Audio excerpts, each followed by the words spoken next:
Georgia, November 2021. Federal agents open an old popcorn tin hidden in a bathroom closet. Inside, a tiny circuit board with something unbelievable. Over 50,000 bitcoins worth more than $3.3 billion. The largest cache of dark web loot ever discovered. For 10 years, no one knew who stole this fortune from the infamous Silk Road marketplace. Until one tiny transfer, just $200, gave the hacker away. How did one soft-spoken millionaire nearly get away with looting the dark web's most notorious market? And how did a single transaction finally bring him down? It's September 2012. Online drug bazaars on the dark web are thriving, and Silk Road is the most notorious of them all. Hidden behind Tor encryption, Silk Road is like an eBay for illegal goods, cocaine, guns, hacking services, all sold anonymously. Payments are made in Bitcoin, a new digital currency beyond any government's reach. By 2012, Silk Road's kingpin, Ross Ulbricht, aka Dread Pirate Roberts, is raking in millions in commissions. Business is booming. But with all that Bitcoin changing hands, opportunity lurks. Somewhere on the site, a young computer whiz has stumbled onto a vulnerability, a crack in Silk Road's payment system, and he's about to exploit it in spectacular fashion. The plan is bold and deceptively simple. Trick Silk Road's withdrawal system into releasing far more Bitcoin than it should. The 22-year-old hacker creates a handful of fake Silk Road accounts, about 9 in total, using false names and the bare minimum info to register. He isn't there to buy or sell drugs. His dummy accounts are just getaway cars for stealing Bitcoin. First, he deposits a small amount of BTC into one of these accounts, say 500 Bitcoin, worth around $6,600 at the time. Then, in a split second, he triggers a rapid-fire flurry of withdrawal requests, the same account asking to withdraw those 500 BTC 5 times in a row, all within the same second. The Silk Road system is confused. It thinks each request is valid and spits out 500 BTC again and again. In a blink, his 500 BTC deposit turns into 2,000 BTC credited back to him, a net gain of 1,500 coins. He essentially printed money out of thin air. But would Silk Road notice before it was too late? It feels like hitting the jackpot by finding a cheat code. But he doesn't stop at one round. The hacker repeats this trick over and over across his burner accounts. Another account makes a deposit and then executes over 50 rapid withdrawals before the site can catch on. Each time, the balance in his wallets balloons. In total, he siphons approximately 50,000 Bitcoin from Silk Road's coffers. At 2012 prices, that's only around $600,000, a huge theft, but not yet life-changing. Still, it's a sizable chunk of Silk Road's circulating funds. And amazingly, no one notices in the moment. The marketplace's focus is on facilitating trades.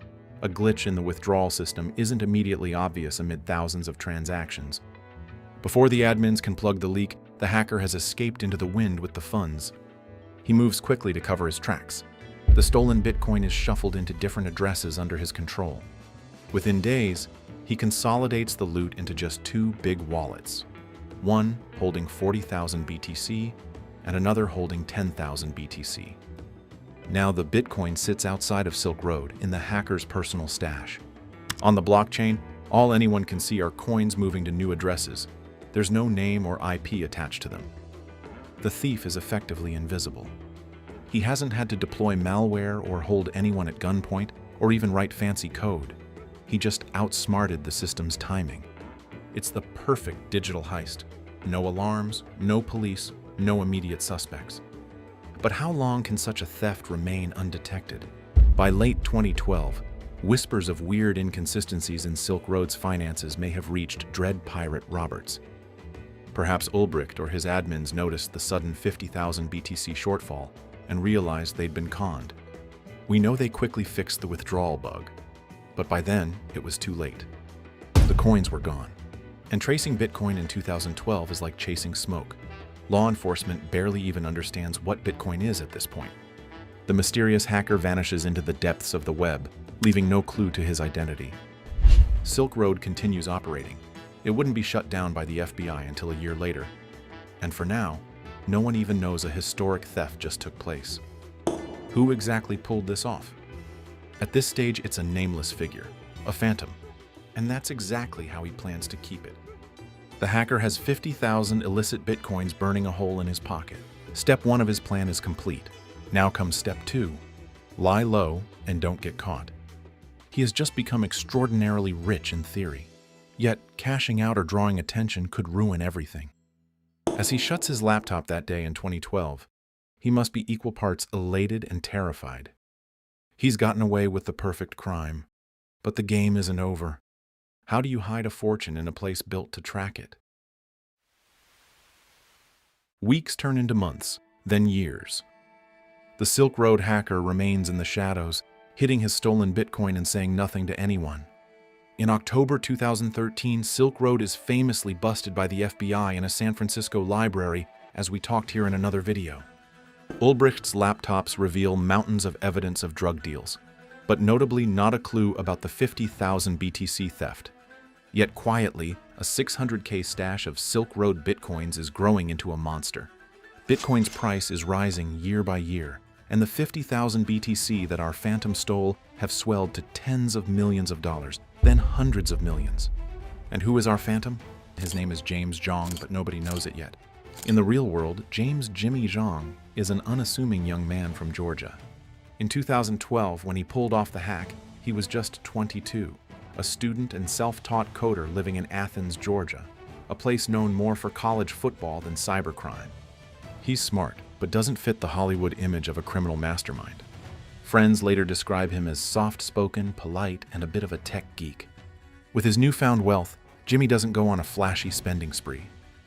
There's no Lambo in the driveway, no Twitter bragging about getting rich off Bitcoin. Instead, he plays it safe and patient. He knows that if he suddenly converts thousands of BTC into cash, authorities will ask questions, especially as governments worldwide start cracking down on crypto crime. So, he hardly touches the main stash. For over a year, the 40K and 10K BTC wallets sit untouched. But how long can anyone stare at a growing fortune and do nothing? Eventually, Jimmy makes careful moves to obscure the funds further.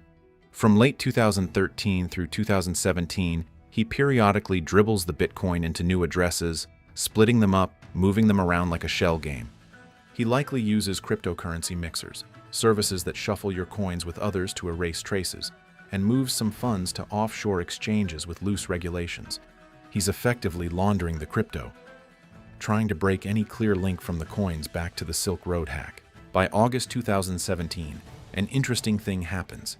Bitcoin undergoes a hard fork, spawning a new offshoot called Bitcoin Cash, BCH. Anyone holding Bitcoin automatically receives an equal amount of BCH in a new wallet. Jimmy suddenly finds himself with 50,000 BCH on top of his BTC hoard. He wastes no time cashing those out, converting all that BCH into an extra 3,500 Bitcoin.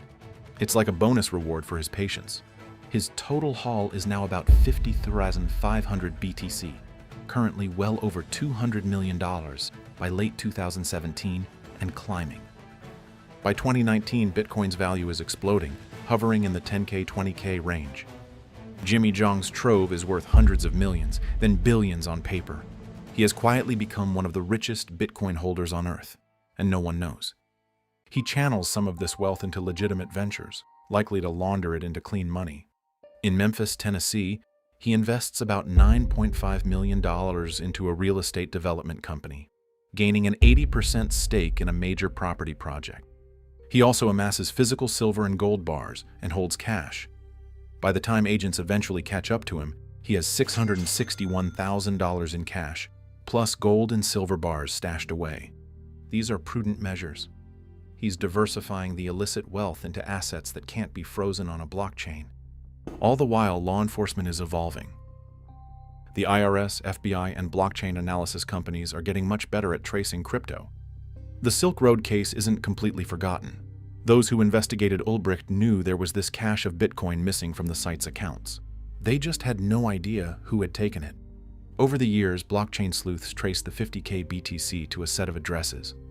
But those addresses sit dormant or hop through mixers, frustrating any leads. It's a waiting game. The investigators don't know the thief's name, but they know the coins are out there. They can only hope that someday, somehow the person holding them will slip up. Jimmy Zhang, meanwhile, believes he's been careful enough to be invisible.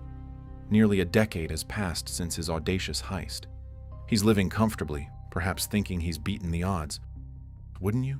He'd pulled off what seemed like the perfect crime, and time was on his side. But the thing about perfect crimes is, they don't exist. At some point, everyone makes a mistake. After years of restraint, Jimmy is growing more confident that he's in the clear. And confidence breeds risk. Sometime in 2019, he decides to cash out just a tiny bit of his fortune. A test, maybe, or simply a taste of the luxury he's denied himself. The amount is laughably small given his hoard.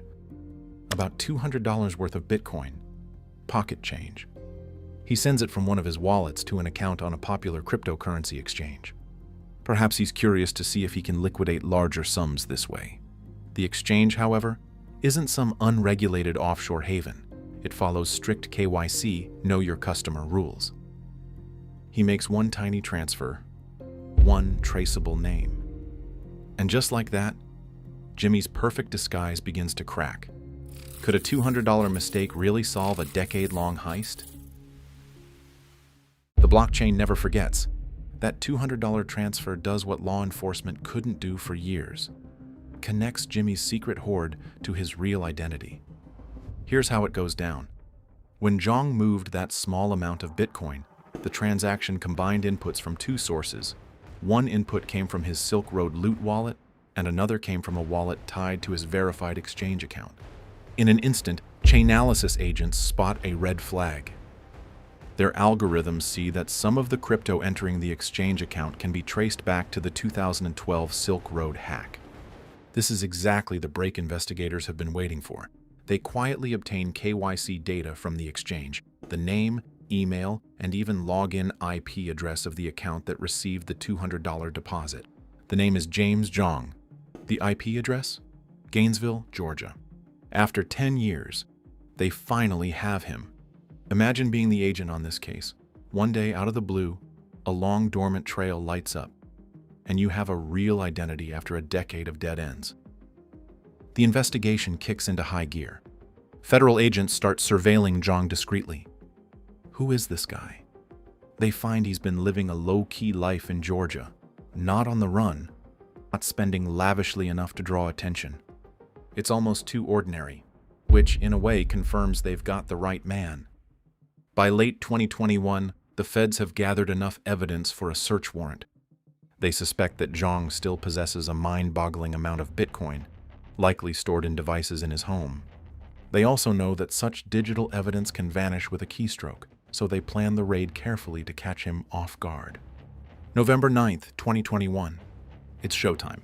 IRS criminal investigation agents, accompanied by other federal officers, descend on Zhang's house in Gainesville.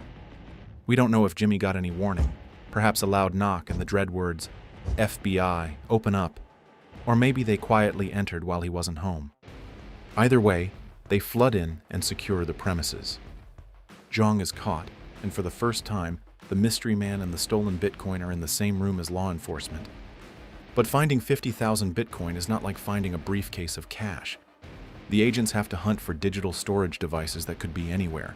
A laptop, a hard drive, a USB stick, even written down keys. The search turns into a digital treasure hunt through closets, under floorboards, on a shelf. Oddly heavy. Inside, buried under a jumble of blankets, is a single-board computer, similar to a Raspberry Pi, attached to a circuit board. It's a DIY hiding spot for a tiny crypto wallet device. And on that device, the keys controlling 50,491 Bitcoin. Jackpot. In a hidden underground floor safe, they find another stash of hard drives, along with cash and precious metal. It takes a while to verify, but when the numbers are added up, the agents realize they've just seized the second largest pile of cryptocurrency in DOJ history. Over $3.36 billion worth of Bitcoin is now in custody, all traced back to the Silkroad heist. One investigator later quips that this case shows they'll follow criminals even to a circuit board in the bottom of a popcorn tin. As the news breaks, the world is stunned by the revelation. Who on earth is Jimmy Zhang, a soft-spoken 32-year-old nobody? now unmasked as possibly the biggest individual crypto thief ever. Unlike the notorious Dread Pirate Roberts, Jimmy never became a dark web kingpin or public enemy. He was the invisible nemesis in Silk Road's story. And ironically, stealing from an illegal drug market perhaps kept him safer for longer. The drug dealers couldn't exactly report the theft to police, and the whole episode flew under the radar. But justice was coming, slowly but surely. With overwhelming evidence in hand, the blockchain trail, the devices, the money, Zhang has little choice but to cooperate. In early 2022, likely hoping for leniency, he voluntarily hands over another 1004 BTC that agents hadn't recovered in the raid. Perhaps additional coins he had stored elsewhere or memorized the keys for. He comes clean. In November 2022, James Zhang pleads guilty to wire fraud for the Silk Road theft. Investigators and prosecutors are almost in awe of the case. It's not every day you solve a 10-year-old crypto mystery and recover billions. At Zhang's sentencing in April 2023, the judge notes the extraordinary circumstances. Wire fraud involving a darknet marketplace could have meant up to 20 years in prison. But because Jimmy cooperated fully, surrendered all 3.3B in Bitcoin, and had no other criminal conduct, the judge shows some mercy. The verdict: 1 year and 1 day in prison, just 366 days behind bars. And after that, supervised release. And of course, he forfeits all the assets from the crime. It's a remarkably light punishment compared to, say, Ross Ulbricht's life sentence, already free thanks to Donald Trump, of whom we also have a video in the channel. Essentially, Jimmy Zhang traded a decade of risky freedom for 1 year in prison. He almost got away with everything. But in the end, he loses his immense fortune and a year of his life. As he's led away in handcuffs, one can only imagine what's on Jimmy's mind. Regret at that one tiny mistake after years of caution? Relief that the saga is finally over and he's not facing decades in prison? Perhaps both. His story leaves law enforcement with a kind of grim satisfaction, another message to crypto criminals that blockchain anonymity only goes so far. In the words of the U.S. Attorney, "We will follow the money and hold you accountable, no matter how sophisticated your scheme and no matter how long it takes." It took almost 10 years, but they kept their promise. The mystery was over. But do you think the punishment matches the crime? Jimmy Zhang pulled off the biggest crypto heist you've never heard of, but he wasn't the only one who made history on the Silk Road. To see how the dark web's most infamous empire rose and fell, and how a single laptop brought it crashing down, watch our episode about the dark web's first empire, Silk Road.